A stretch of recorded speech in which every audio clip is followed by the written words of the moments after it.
Hi, ladies.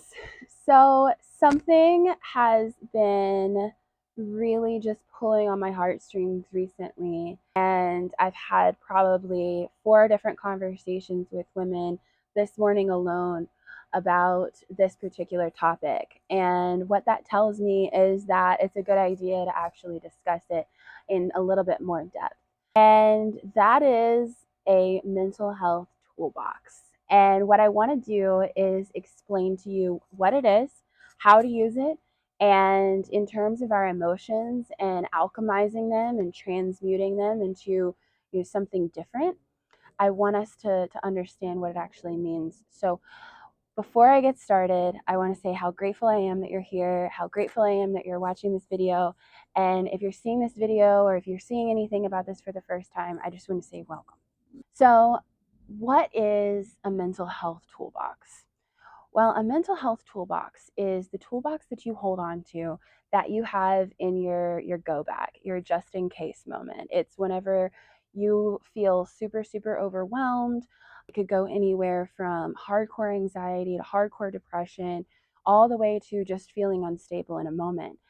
And what I like to do is keep my toolbox close to me. I have it actually written in my notes in my phone, and I allow myself to go through these steps because we can't always prepare or plan when certain mental breaks or different episodes happen, but what we can do is have a lifeline that allows us to work through it. So having the preparedness whenever the storm comes, that's the important thing. So before I get started, I just want to say that I'm not a mental health professional. I do hold a master's in military resilience, PTSD, and have studied different post-traumatic stress syndrome disorder. And I worked in that capacity for a short period of time, but the majority of my work right now is working in photography and developing healing retreats. And so while I do work in retreats, the capacity of, say, working with women in their self confidence, doing goddess shoots, different things like that. These things that I'm talking about are only things that I can say that have helped me. And I don't want to be the kind of person that just sits and talks at you. But for the sake of this video, I'll let you know that in my story, which I don't need to go too much into, I've battled depression my whole life, I've battled anxiety my whole life, and I've also run into many different suicide scares. So, with that being said, I want to say that this mental health toolbox is something that has truly saved my life many different times as soon as I understood the importance of it. So, in this toolbox, I've listed 10 different things that I want to talk about, and some of them may resonate with you and some of them may not. But if you have a pen and paper, or if you're just the kind of person that jots notes down, I really encourage you to write down these things if you struggle with anxiety and depression, specifically during seasonal depression, which is vastly approaching as well. So I can say that in times of turmoil, whether it's with my friends, whether it's with myself, whether it's not feeling good enough, my brain will literally play so many different tricks on me to convince me that I'm not good enough and that I don't deserve what I have. And whenever those things begin and those thoughts begin to happen, that is the key that's time to take out that toolbox. So the first thing in my toolbox is self-awareness. And the self awareness is recognizing these early signs of anxiety and depression and understanding what these triggers are and how these conditions will actually affect me. So, whenever those things start to creep, that's whenever I know, okay, it's probably time to, have this toolbox handy, or, just make sure that I'm prepared to use it when it's necessary. For me, this particular period of time is usually whenever I'm in my moon or the week prior, and just emotions start to go haywire. The people around me don't understand, and I feel so lost and I feel alone and I think I'm going to die alone. And you have no idea, like, literally come up with every single thing in the possible to come up with a reason why I don't deserve anything and I don't need to exist anymore. Number one is definitely self awareness and understanding what kind of triggers that you are going to have that are going to take you to the point of where you have anxiety and depression. And it could be long, it could be short term, but just understanding that's where you are is the first thing. Number two, super important, breathing exercises, employing the element of air. And most of the time, it sounds silly to just breathe because we're like, yeah, no, I am breathing, or yeah, I've tried that. And, our subconscious mind is going to convince us that none of this is going to work. But if we sit in our toolbox and we understand that the things that are in it are actually really helpful, you just have to fully trust in this process, and that's how the magic happens. So number 2 in your mental health toolbox, I say have breath work and breathing exercises. Now, one of our actually two of the main facilitators for the wild retreats are incredible breathwork experts. One is very, very involved in somatic healing and hosts many breath works on her own. Another is an amazing mindset and breath work coach. And so if you're a little bit confused as to how to start anytime in terms of breath work, I highly recommend you can reach out to the collective, and Elisa or Carla can definitely help you. Alternatively, there are different other methods that can be taken. If you look on YouTube, say if you do, use your own sources. Honestly, if you want us to help you and you want us to be able to assist you in this kind of work, that is what we're here for, and we're happy to do it. And it's not something that you should ever have to feel like you're confused about in this kind of environment. But breath work is so important, and it helps to ground you. Employing each element that God has given us is so important because that is what is here to heal us. So after breath work, number 3, the most important thing that I do is meditation. And mindset meditation is so hard whenever you're in this anxiety or depression and you're having this issue where you feel like you can't even sit still with yourself. That is the time that you actually have to force yourself to sit through it.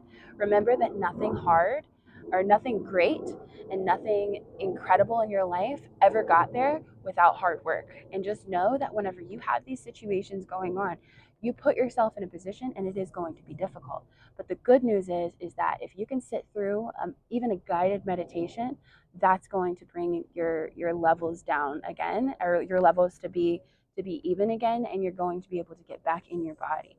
Because when anxiety and depression happen, that isn't you thinking about you. That's not you thinking about, that's not you performing at your best. That's something else around you in your environment that's enforcing that kind of feeling and that kind of behavior. So when you are sitting in your meditation and you're regaining your mindset, you're remembering where you are, and you're listening to a guided meditation, that alone is going to get you back into that feeling of saying, okay, wait a second, here I am, I'm present, I'm here, nothing's going to happen to me, I'm safe, secure. And that is also super, super important. The next one, number 4, I make videos to myself when I'm happy because I know that eventually I'm going to hit a wall again and I'm going to run into episodes of anxiousness. I'm going to have episodes of depression, and I'm going to run into issues. No matter what, I know I can count on in life, I know I can count on feeling low. And whether it's before my period, whether it's, before a big project or event or a trip, I just know for a fact that it's going to happen. Because I know that it's going to happen, when things are super good, I literally sit and I have notes. I have voice notes that I've recorded to myself, and I have videos that I've recorded to myself. That's basically me giving myself advice, letting me know that this feeling is only temporary, that this feeling that I'm having right now is only going to be for a short period of time. And I remind myself of the good things that are in my life, the good people that are in my life, and the people that love me, and the people that I love. And if I can tell myself those things, I will listen. So for that one, number 4, write or give yourself advice. Absolutely, just give yourself advice. And if you give yourself advice and you can understand your own words and your own verbiage, that's the key. Next on this list is positive affirmations. So I actually have an app called I Am, and it's an awesome app. And some people I know in this group have had it because we've talked about it. But one of the things that I find that's super important is just like a constant reminder of good things in my life. And I keep that app on my phone. I have an iPhone, so it has a widget that's on like next to the clock, and literally like I'll just look at it and it'll be like, I am sexy, or it'll be like, I am capable, or it'll be, I am this, I am that. And at first I was like, okay, this is just another kitschy little app that I'm not really like super into, but I'm going to try it just because it seems cool. And honestly, that thing has saved my life. I'll get a notification just at the right time, call it divine intervention, call it whatever you want. But what I can say is having constant daily affirmations that just keep me going, it literally reminds me who I am and what I'm here for. I am a believer, and I believe that we are here for a divine purpose. And I do sit in that, and I do know that, like, I'm not here to be sad. And so remembering that that's, where we come from and that's what we do, we're not meant to be miserable here on earth, and I don't think we should sit in it. And so having some kind of affirmation app, like I said, the one that I use is called I Am. That is always in my toolbox, and that continues to go. And so, like, if you're writing this down and you're in the situation where you're in the thick of it, write down your favorite affirmations and just literally lay it there, and then just write out, I am this, I am that, I am this, I am that. And I promise you that action that you do is going to turn into a reaction of your emotional health, and that's going to help you. Next one is gratitude journaling. So gratitude journaling is so important because I go back and I look at my gratitude journal and I look at all the things that I've said that I'm thankful for, and I just I write down the things that I'm thankful for, and I write down the things that I really, really want. And it's really beautiful to see the things that I want and how things have actually manifested and what's actually happened. And then things that I'm grateful for that, like grew into something different. It's just so important to have that kind of timeline. And having gratitude journals specifically, even if this is not what you should necessarily write while you're having an episode, but it is something that you should do every single day. Just take 5 minutes out of the day and then write down 5 things that you're grateful for, 10 things that you're grateful for. Because whenever you're in the thick of it with your anxiety and depression, or if you have an episode where you're really not happy, that's when you go back and you read that journal and you remember and you take your own advice and you remember who you are. These things are so important. Next, this is number 7. Number 7 is the support of your circle. I get super into myself, sad, when I'm experiencing anxiety and depression, and I feel like I'm a burden when I reach out to people. It's a big threat, or it's not a threat, but it's a big challenge for me because I don't want to burden other people, and I don't want people to feel bad for me. I have this thing where I'm like, man, I never want to be the victim. But it is super important to have a social circle that at least maybe 2 to 3 people that you can call that totally understand what you're going through, and that you can actually just vent and release, and that they're going to hold space for you. Sometimes this isn't your partner, by the way. Sometimes this is your girlfriend. Sometimes this could be your mom. Sometimes this could be just a stranger that you met on the internet. But the important thing is that you just have somebody in your life that understands what you're going through, and that you can literally sit with it and you can talk to them. And so having a call list is part of that toolbox. So if you're writing this down, literally make a note, write down 5 people to have in your toolbox that you can call. So having this call list of people is really, really important. And having the understanding that you're not a burden, there's nothing wrong with you, and we all go through it, is also really important. So with that being said, I want to say that I've been there, and I am freely available to anyone who's listening to this. If you feel like you're having a really hard time emotionally and you really just need a friend to talk to, I'm happy to be that person for you. So the next thing on my list, so number 8, physical activity. Physical activity. Go outside. Get out of your bed. Don't sit and doom scroll on your Instagram. That's what doom scrolling is, like scrolling up and down on social media, which I'm a huge, huge, huge addict of sometimes, and I have a problem with it. But go do things with your body. You need to release these endorphins, and you need to have like this stagnant energy that's sitting inside of you that's making you go crazy. If you move your body, it's going to actually level out your levels. Your levels are going to even out, whatever I'm trying to say. But go move your body. For me, Muay Thai is that. And anytime I'm feeling super depressed or I'm super sad, it's probably because I haven't trained.